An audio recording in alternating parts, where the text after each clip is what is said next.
ভাই আমার অনেক দিনের ইচ্ছে যে বন্ধু বান্ধব মিলে এই সন্ধ্যাবেলা একটু মৌজ করি।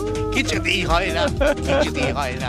কিন্তু আজ আমার স্ত্রী বাড়িতে নেই, তাই ভাবলাম বন্ধু বান্ধব মিলে একটু হয়তো একটু করতে পারতাম।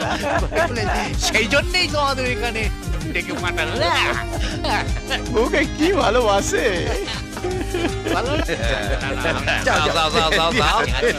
বহুদিন বাদে ওসব আমি সাইডেই দিছি, খাওয়া দাওয়া না, তবে একটা দিন খেলে তো দোষ নাই। কিন্তু ওয়াইফ ওয়াই তুই একটা গুতা সাত লাইফটা কেন যেন একঘেয়ে একটু ফুর্তি দিতে না করলে কি চলে? বটেই তো। ডাক্তারে বলেছে এই এজে 2 পেগ হুইস্কি, ঠিক 2 পেগ, ঠিক মাস্ট মাস্ট। এখানে মাস্টারদার ছবি আছে, সবাই রাখি।